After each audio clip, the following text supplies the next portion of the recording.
So, there they were. In the Oval Office yesterday, May 21st, 2025, President Cyril Ramaphosa of South Africa meeting with then-President Donald Trump.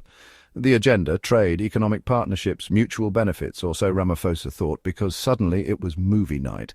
Trump decided to dim the lights, an impromptu film festival, if you will. The feature presentation, some carefully selected videos promoting the utterly baseless, debunked theory of white genocide in South Africa, complete with footage of Julius Malema singing "Shoot the Boer." Trump's goal was to prove his point, a point with less factual backing than a Flat Earthers Globe collection. President Ramaphosa, to his immense credit, sat through it. Imagine the internal monologue. Is this really happening? Did he just call this diplomacy? He maintained his composure, a picture of calm, while the former leader of the free world essentially subjected him to a YouTube conspiracy rabbit hole. In the most powerful office on earth, you really can't make this stuff up. When the lights came back on, President Ramaphosa responded calmly, firmly, factually. He stated, "There is no genocide in South Africa." A simple sentence, yet in that room, it was a mic drop. He then had to explain the song. Ramaphosa clarified it doesn't represent government policy. He tried to steer the conversation back to the actual reasons for the meeting, like trade, economic ties, things that actually matter. The entire premise of white genocide has been debunked. Experts, fact-checkers, actual data, they all agree it's nonsense. Ramaphosa pointed out that most murder victims in South Africa are in fact black. Crime is a serious issue affecting all South Africans, not just the narrative Trump was pushing. Trump playing videos to educate Ramaphosa about Ramaphosa's own country.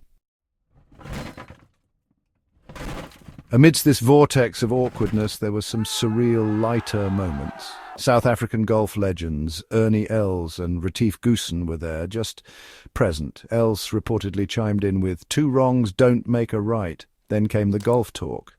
Because when international relations get tense, discussing handicaps is always a solid pivot. Ramaphosa, ever the statesman, even came bearing gifts. He presented Trump with a 14-kilogram golf book. 14 kilograms. That's nearly 31 pounds. A weighty tome for a weighty, albeit weird occasion. And who else was in the mix? None other than Elon Musk. Trump remarked, "Elon is from South Africa. I don't want to get Elon involved. That's all I have to do. Get him into another thing." Probably the most sensible thing Trump said all day. Elon likely just wanted to discuss landing rockets on Mars, not grainy YouTube clips. The cherry on top of this strange Sunday, the jet joke. After Trump discussed a fancy new jet, Ramaphosa quipped, "I'm sorry I don't have a plane to give you." Well played, Mr. President. So what was the point of this whole charade? The meeting was supposed to be about trade, boosting economic ties between the US and South Africa, finding mutual benefits, especially regarding critical minerals.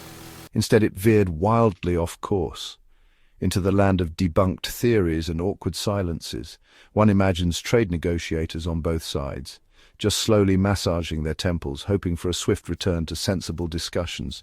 This bizarre episode didn't happen in a vacuum either. Tensions were already simmering. Remember Trump's previous move to expedite refugee status for 59 white South Africans based on those same false claims?